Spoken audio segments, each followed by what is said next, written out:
Bab 1. Pendahuluan. Di sebuah sudut dunia yang tertutup rapat dari pandangan luar, berdirilah sebuah negara yang sering menjadi bahan misteri sekaligus kekhawatiran dunia internasional. Negara tersebut adalah Korea Utara. Negara yang berbatasan langsung dengan Korea Selatan, Tiongkok, dan Rusia ini, bukan hanya dikenal karena sistem politiknya yang otoriter dan militeristik, tetapi juga karena tingkat pengendalian informasinya yang nyaris absolut yang dipimpin oleh sosok Kim Jong-un. Di luar, Korea Utara dianggap dipimpin oleh rezim yang keras, penuh kontroversi, dan seringkali melakukan pelanggaran HAM di negaranya sendiri. Tapi di dalam negeri, justru cerita yang beredar sangat berbeda. Bagi rakyatnya, Kim Jong-un bukan sekadar kepala negara. Ia adalah sosok yang diagungkan, dihormati, bahkan disembah layaknya Tuhan. Wajah Kim Jong-un terpampang di berbagai penjuru kota. Ucapan-ucapannya dijadikan kutipan suci. Dan kisah hidupnya diceritakan dengan penuh keajaiban dan kebesaran. Tentu hal ini menjadi pertanyaan besar. Bagaimana mungkin di era modern seperti sekarang, masih ada negara di mana satu sosok manusia bisa dipuja hingga ke titik pengultusan mutlak? Apakah ini karena propaganda? Atau ada sesuatu yang lebih sistematis dan telah dibentuk sejak lama? Dalam video ini, kita akan menyusuri akar sejarah dan strategi kekuasaan yang membuat pemimpin Korea Utara diposisikan sebagai sosok ilahi oleh rakyatnya. Bab berikutnya akan membawa kita menelusuri awal mula kultus individu di Korea Utara dan bagaimana semuanya bermula dari sosok Kim Il-sung. Bab 2. Awal mula pemujaan. Segala sesuatu memiliki permulaan. Dan Kim Jong-un bukanlah awal mula pemujaan pemimpin di Korea Utara. Pemujaan ini berakar pada satu nama, yaitu Kim Il-sung, sebagai pendiri negara, pemimpin revolusi, dan tokoh yang dianggap sebagai matahari bangsa. Ia lahir pada 15 April 1912 di Mangyongdae, sebuah desa kecil yang sekarang menjadi bagian dari kota Pyongyang, ibu kota Korea Utara. Kim Il-sung tumbuh besar dalam bayang-bayang penjajahan Jepang atas semenanjung Korea. Saat beranjak dewasa, ia bergabung dengan gerakan gerilya anti-Jepang di Tiongkok, dan dari sanalah ia mulai membangun reputasi sebagai pejuang revolusioner. Namun, banyak sejarawan meragukan peran nyatanya di medan tempur. Sebagian besar catatan tentang keberaniannya datang dari versi resmi pemerintah Korea Utara, versi yang kemungkinan telah dilebih-lebihkan dan didramatisasi. Setelah Jepang menyerah di akhir Perang Dunia Kedua, Korea terbelah dua, utara berada di bawah pengaruh Uni Soviet dengan ideologi komunisme, sedangkan selatan di bawah Amerika Serikat dengan ideologi kapitalisme liberalisme. Karena loyalitas ideologi dan latar belakang militernya, Kim Il-sung dipilih oleh Soviet sebagai pemimpin, dan pada tahun 1948, Republik Rakyat Demokratik Korea resmi berdiri, dengan Kim Il-sung sebagai pemimpin tertingginya. Namun perjalanannya belum berhenti di situ. Tahun 1950, Kim Il-sung memimpin invasi ke Korea Selatan, memicu konflik besar yang dikenal dunia sebagai Perang Korea. Perang itu berakhir tanpa pemenang. Kedua negara hanya melakukan gencatan senjata, tanpa adanya perjanjian damai. Tapi di dalam negeri, Kim Il-sung menjual narasi sebaliknya, bahwa ia berhasil melawan imperialis dan mempertahankan kehormatan bangsa. Dari sinilah pemujaan mulai tumbuh. Media, buku pelajaran, seni pertunjukan, hingga mural-mural raksasa, semuanya menggambarkan Kim Il-sung sebagai tokoh agung yang tidak pernah salah. Ia disebut-sebut lahir di Gunung Suci, dikaitkan dengan simbol-simbol langit, bahkan dipercaya mampu menciptakan pelangi saat ia tersenyum. Kritik kepada Kim Il-sung kemudian dianggap sebagai penghinaan terhadap negara. Dan perlahan, nama Kim Il-sung bukan hanya menjadi pemimpin politik, tapi berubah menjadi semacam entitas suci. Ia disebut dengan banyak nama seperti Bapak Bangsa, Pemimpin Agung, Matahari Abadi Umat Manusia, hingga Pemimpin Revolusi Dunia. Citra ini tidak dibentuk dalam semalam. Ia dibangun dengan penuh perhitungan, melalui sistem pendidikan, sensor informasi, dan kontrol budaya yang ketat. Tapi kultus ini tidak bisa hidup dari simbol semata. Ia butuh fondasi ideologi, sesuatu yang dapat membenarkan pengultusan pemimpin secara logis dan sistematis. Dan disitulah Juche hadir. Sebuah ideologi yang kelak menjadi napas dari seluruh sistem pemerintahan Korea Utara yang akan kita bahas di bab berikutnya. Bab 3. Ideologi Juche. Setiap negara dibangun di atas fondasi ideologi. Layaknya Indonesia dengan ideologi Pancasilanya. Di Korea Utara, fondasi itu dikenal sebagai Juche, sebuah ajaran yang tidak hanya membentuk arah negara, tetapi juga menempatkan pemimpinnya nyaris setara dengan Tuhan.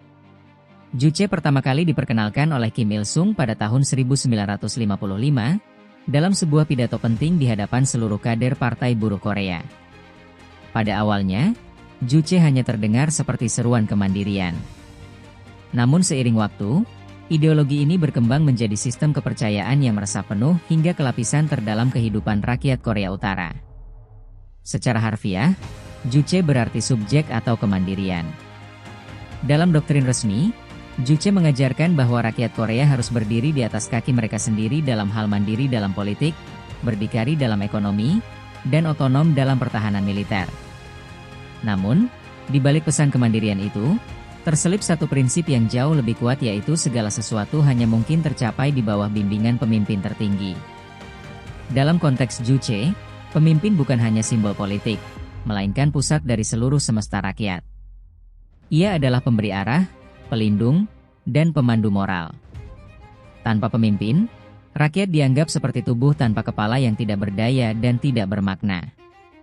Ideologi Juche menyingkirkan konsep kolektif partai atau sistem pemerintahan lainnya, dan menggantikannya dengan pemimpin tunggal sebagai sumber seluruh kebenaran.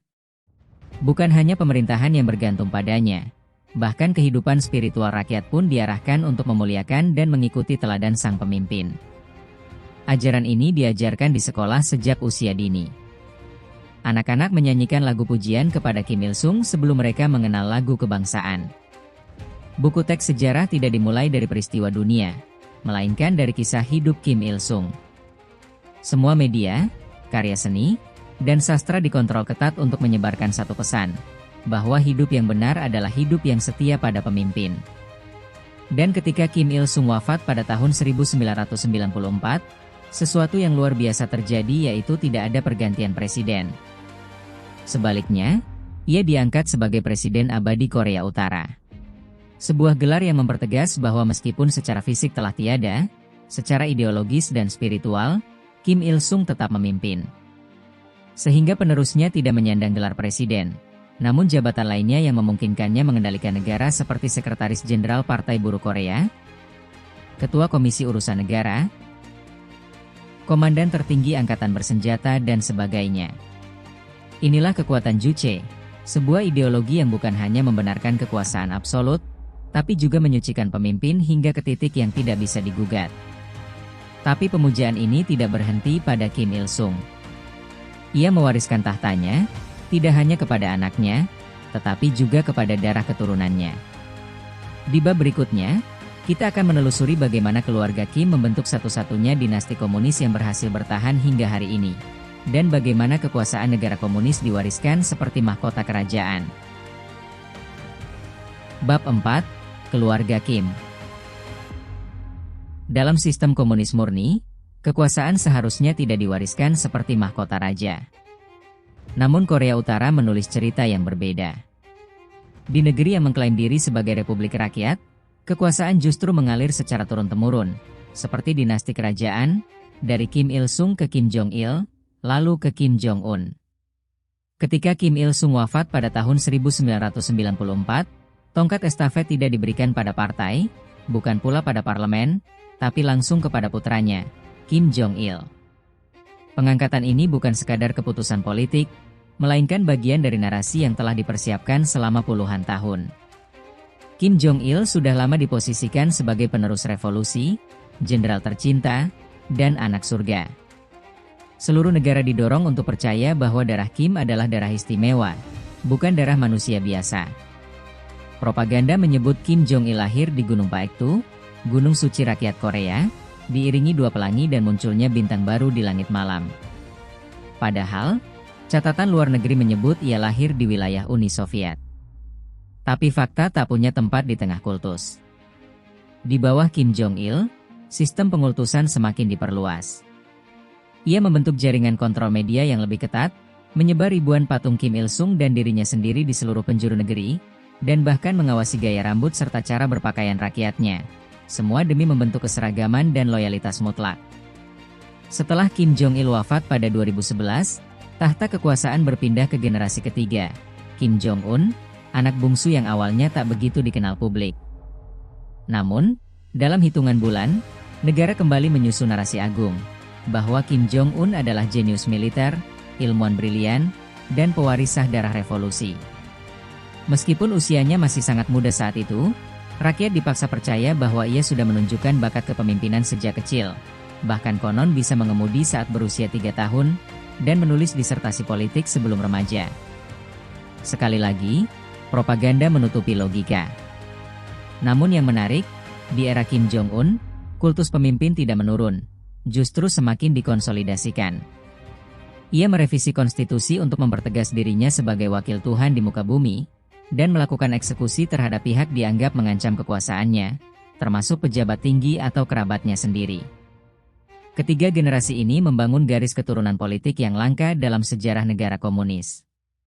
Mereka tidak hanya mewariskan kekuasaan, tetapi juga menurunkan penyembahan. Rakyat diajarkan bahwa kesetiaan kepada pemimpin adalah kesetiaan kepada negara. Dan pengkhianatan kepada pemimpin adalah dosa terbesar dalam kehidupan. Tapi yang menjadi pertanyaan adalah bagaimana semua ini bisa bertahan selama puluhan tahun? Bagaimana satu keluarga bisa mempertahankan cengkeraman atas puluhan juta orang tanpa perlawanan nyata? Serta bagaimana bisa rakyat terus-menerus percaya dengan dongeng ini? Hal ini akan kita bahas pada bab berikutnya. Bab 5, Propaganda dan Kontrol Total. Di Korea Utara, pemujaan terhadap pemimpin bukanlah pilihan. Hal itu adalah kewajiban. Tidak ada pilihan lain seperti agama Islam atau Kristen, karena pada dasarnya di Korea Utara beragama sangat dilarang dan dibatasi. Propaganda dimulai dari pendidikan usia dini dan dijaga dengan pengawasan yang nyaris tanpa celah. Sejak taman kanak-kanak, anak-anak Korea Utara sudah dikenalkan pada sosok Kim Il-sung dan Kim Jong-il bukan sebagai tokoh sejarah, tetapi sebagai pahlawan suci yang telah menyelamatkan bangsa. Pelajaran pertama bukan membaca atau berhitung, tapi menyanyikan lagu pujian kepada pemimpin. Di setiap kelas, wajib menggantung foto pemimpin di dinding. Dan setiap pagi, anak-anak diajak memberi hormat. Buku teks sejarah hanya menampilkan versi resmi yang memuliakan keluarga Kim, menutupi kenyataan pahit, dan memutarbalikkan fakta dunia luar.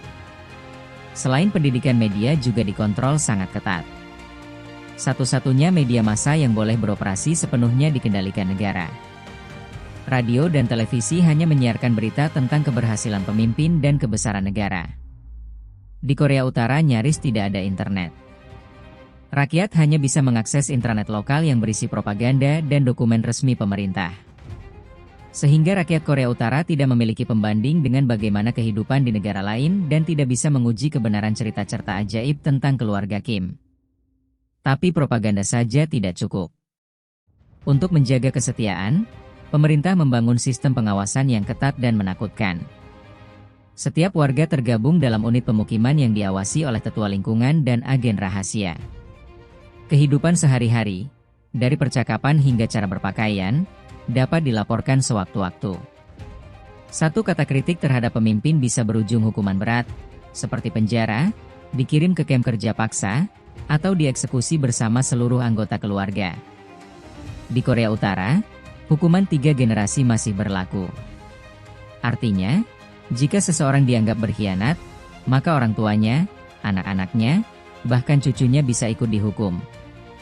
Ini adalah strategi agar orang akan berpikir ribuan kali sebelum melakukan pelanggaran atau pemberontakan. Selain itu, sistem komunis juga memungkinkan negara mengatur hampir semua aspek kehidupan rakyat, mulai dari pekerjaan, makanan, pendidikan, dan rumah. Sehingga rakyat Korea Utara akan tumbuh dalam ketergantungan total pada negara. Hal terakhir adalah rakyat Korea Utara diajarkan bahwa mereka dikelilingi musuh yang ingin menghancurkan negara, dan dinarasikan bahwa hanya klan Kim yang berhasil menyelamatkan mereka selama perang dan masa sulit. Dengan sistem ini maka pemimpin akan dipandang sebagai penyedia hidup dan pelindung dari musuh luar, Hal ini akan menciptakan rasa syukur dan loyalitas yang tulus pada pemimpin. Dengan propaganda dan kontrol total, rakyat Korea Utara dibentuk menjadi sosok yang taat, tunduk, dan tak pernah bertanya. Namun apakah mereka benar-benar percaya atau hanya takut? Di bab terakhir, kita akan mencoba menyelami bagaimana dunia batin rakyat Korea Utara. Bab 6. Penutup.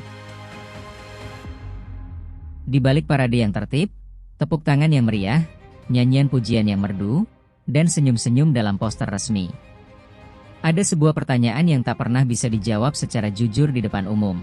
Apakah rakyat Korea Utara sungguh menyembah pemimpinnya atau hanya sedang berusaha bertahan hidup? Selama puluhan tahun, dunia luar hanya bisa menebak. Karena suara rakyat Korea Utara, sejatinya telah dibungkam bahkan sebelum mereka lahir. Sebagian mungkin benar-benar percaya. Ketika seseorang dilahirkan dalam sistem yang terus-menerus mengatakan bahwa pemimpinnya adalah penyelamat dunia, bahwa dunia luar adalah musuh, dan bahwa hidup satu-satunya yang benar adalah hidup di bawah perintah, maka perlahan narasi itu bisa menjadi satu-satunya kenyataan yang mereka kenal. Tapi sebagian lainnya mungkin hanya diam. Tunduk karena takut dan patuh karena tak punya pilihan. Karena satu bisikan kritik bisa menghapus bukan hanya hidup mereka, tapi juga seluruh keluarganya.